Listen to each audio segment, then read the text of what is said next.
ఆచి చికెన్ మసాలా. ఓవైపు మధ్యప్రాచ్యంలో ఉద్రిక్తతలు జరుగుతుంటే ఉత్తర కొరియా కూడా యుద్ధానికి సిద్దమవుతున్నట్లు కనిపిస్తుంది. ఇవాళ ఉత్తర కొరియా తూర్పు తీరం నుంచి సముద్రం వైపు క్షిపణులు ప్రయోగించింది. ఉత్తర కొరియా 10 బాలిస్టిక్ క్షిపణులు ప్రయోగించాయని దక్షిణ కొరియా సైన్యం, జపాన్ ప్రభుత్వం ధృవీకరించాయి. దీనికి ముందు జనవరి 27న ఉత్తర కొరియా తూర్పు సముద్రం వైపు అనేక స్వల్ప శ్రేణి బాలిస్టిక్ క్షిపణులు ప్రయోగించింది.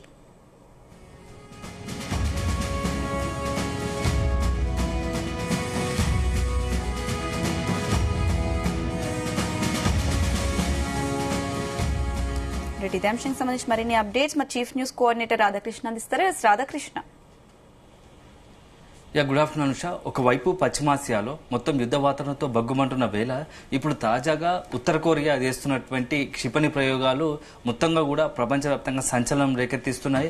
ఎందుకంటే వరుసపెట్టి గత వారం 10 రోజులుగా కూడా ఉత్తర కొరియా అడుగులు చూస్తూ ఉంటే కొంత మరొక యుద్ధానికి ఏమైనా సిద్ధమవుతుందా, ఒక వేదిక అవుతుందా అనేది చెప్పేసి కూడా కొంత చర్చ జరుగుతున్న పరిస్థితి కనబడుతోంది. ఎందుకంటే వరుసగా నిన్న ఉత్తర కొరియా మొత్తం కూడా సముద్రంలోకి 10 బాలిస్టిక్ క్షిపణులతో ప్రయోగం చేసినట్టుగా తెలుస్తోంది. సో తన వైపు తన దగ్గర అత్యాధునికమైన సాంకేతిక పరిజ్ఞానంతో కూడినటువంటి పవర్ఫుల్ వెపన్స్ క్షిపణులు ఉన్నాయని ప్రపంచానికి చాటేలా నిన్న ఉత్తర కొరియాకి సంబంధించి మొత్తంగా కూడా ఈ క్షిపణి ప్రయోగాలు జరిగాయి. సో మొత్తంగా ఈ క్షిపణి ప్రయోగాలు ఒకవైపు పశ్చిమాసియాలో ఉద్రిక్త పరిస్థితులు, యుద్ధ పరిస్థితులు నెలకొన్న వేళ ఈ పరీక్షలు జరగడం కూడా కొంత సంచలనంగా మారింది. ఎందుకంటే ఈ ఉత్తర కొరియా పరీక్షలు జరిపినట్టుగా ఇటు జపాన్ కావచ్చు, దక్షిణ కొరియా కూడా ధృవీకరించాయి. సో నిన్న మొత్తంగా కూడా 10 బాలిస్టిక్ క్షిపణులు కూడా మొత్తం సముద్రంలో పడ్డాయి, ఆ వైపుగా ప్రయోగాలు చేశాయని చెప్పేసి కూడా ఉత్తర కొరియా ఆ వైపు ప్రయోగాలు చేసిందని చెప్పేసి కూడా దక్షిణ కొరియా, జపాన్ కూడా రెండు ధృవీకరించాయి. అయితే ఇక్కడ చాలా ఆసక్తికర అంశం ఏంటంటే ఒకవైపు దక్షిణ కొరియా, అమెరికా సంయుక్తంగా కలిసి మొత్తంగా కూడా తమ వద్ద ఉన్నటువంటి ఆయుధ సంపత్తికి సంబంధించి క్షిపణి జైంట్ గా క్షిపణి ప్రయోగాలు చేస్తుంది.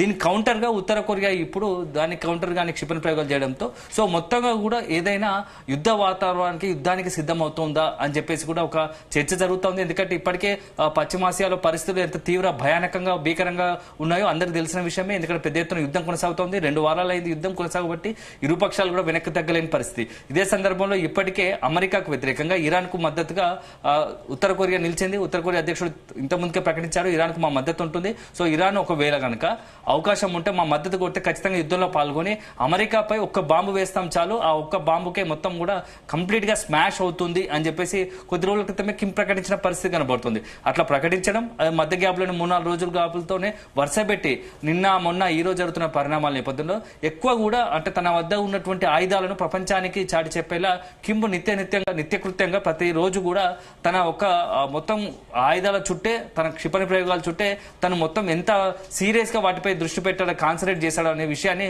ప్రపంచానికి, దేశాలకు తెల్లాలని చెప్పేసి ఒక ఊళ్ళెడుతున్నట్టు కనబడుతుంది. దాంట్లో భాగంగా నిన్న మొన్న జరుగుతున్న పరిణామాలను మనం చూడాల్సి ఉంటుంది. సో ఇది మొత్తంగా ఎటువైపు దారితీస్తుంది. సో ఒకవైపు ఇప్పటికే ప్రపంచ దేశాలు పశ్చిమాసియాలో నెలకొన్న ఉద్రిక్త పరిస్థితులు, యుద్ధ పరిస్థితులను కంట్రోల్ చేయడానికి అన్ని దేశాలు కూడా ఒకవైపు ప్రయత్నాలు చేస్తూ ఉంటే, మరోవైపు ఇప్పుడు తాజాగా ఉత్తర కొరియా అధ్యక్షుడు దానికి కాదన్నట్టుగా, ఒకవైపు పశ్చిమాసియాలో ఉన్న పరిస్థితులు చాలదన్నట్టుగా కొత్త యుద్ధానికి తెరలేపుతున్నారా? ఎందుకంటే ప్రతి పక్కన ఉన్నటువంటి దక్షిణ కొరియా కావచ్చు, జపాన్ కావచ్చు రెచ్చగొట్టినట్టుగా అమెరికా రెచ్చగొట్టేలా ఉత్తర కొరియా అధ్యక్షుడు తీరుంది. సో మరి ఏం చేయబోతున్నారు ఇక యుద్ధ పరిస్థితికి సంబంధించి?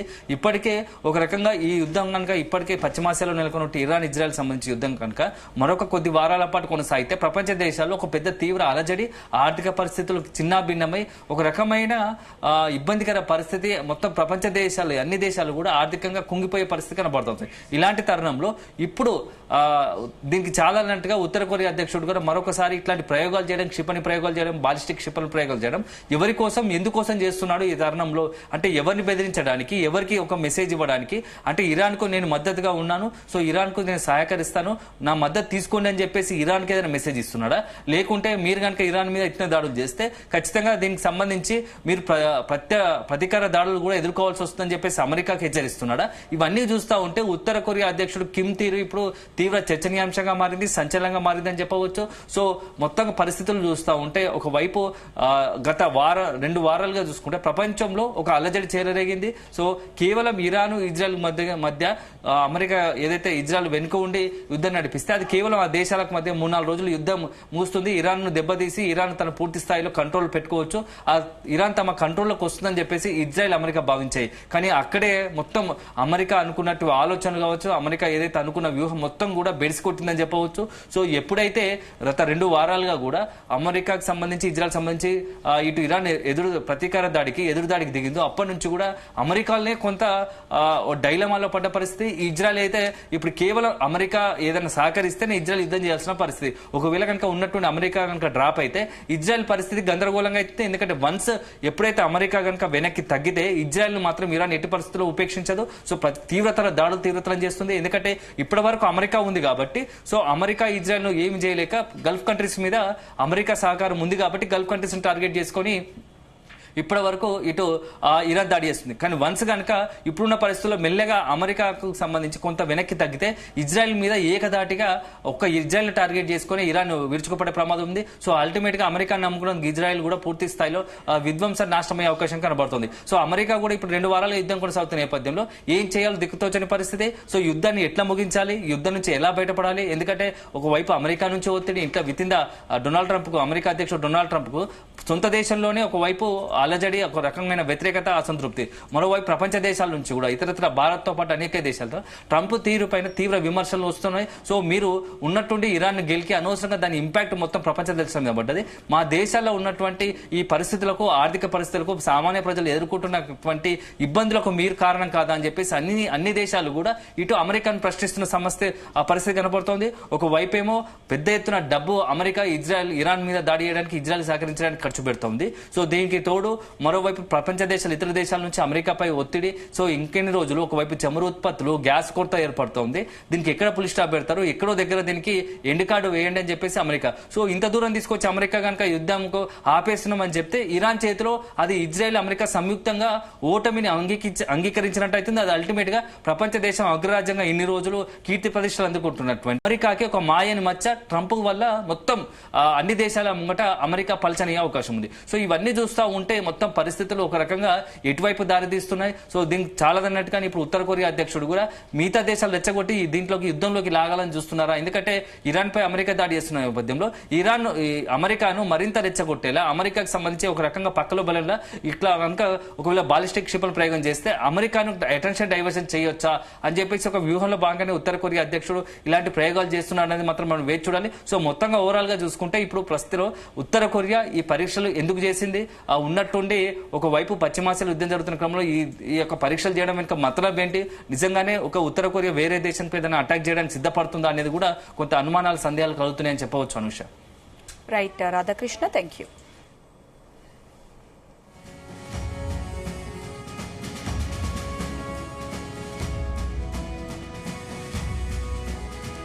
ఉత్తర కొరియా బాలిస్టిక్ ప్రాజెక్టైల్ ను ప్రయోగించినట్లు గుర్తించామని రక్షణ Korea joint chiefs of staff వెల్లడించింది. జపాన్ ప్రభుత్వం కూడా పరిస్థితిని నిశితంగా గమనిస్తున్నట్లు ప్రకటించింది. ఇది బాలిస్టిక్ క్షిపణి ప్రయోగాలు కావచ్చని తెలిపింది. ఉత్తర కొరియా ప్రయోగించిన క్షిపణులు సముద్రంలో పడిపోయినట్లు జపనీస్ కోస్ట్ గార్డ్ నివేదించింది. ఇక దక్షిణ కొరియా, యునైటెడ్ స్టేట్స్ వారి వార్షిక సైనిక విన్యాసాలు ఫ్రీడమ్ షీల్డ్స్ నిర్వహిస్తున్న సమయంలో ఉత్తర కొరియా చేసిన ఈ తాజా పరీక్షలు చర్చనీయాంశంగా మారాయి.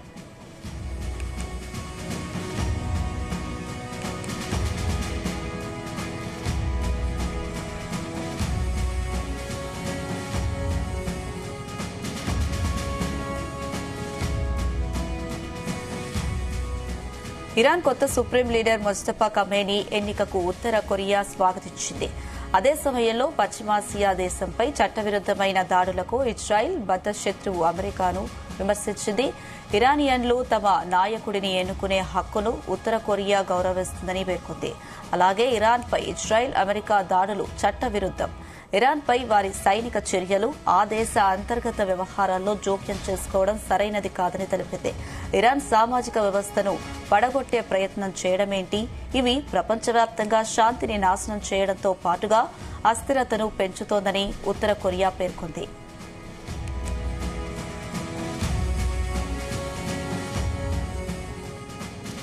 గత 15 రోజులుగా మిడిల్ ఈస్ట్ అట్టుడుకుతుంది. ఇరాన్ పై అమెరికా, ఇజ్రాయెల్ దాడులు చేస్తున్నాయి. ప్రతీకారంగా ఇరాన్ ఇజ్రాయెల్తో పాటు గల్ఫ్ దేశాల్లోని అమెరికా ఆస్తులపై దాడులు నిర్వహిస్తోంది. ఇదే కాకుండా గల్ఫ్లోని UAE, Saudi Arabia, Kuwait, Bahrain, ఖతర్లోని ఆయిల్, గ్యాస్ సంస్థలపై దాడులు చేస్తోంది.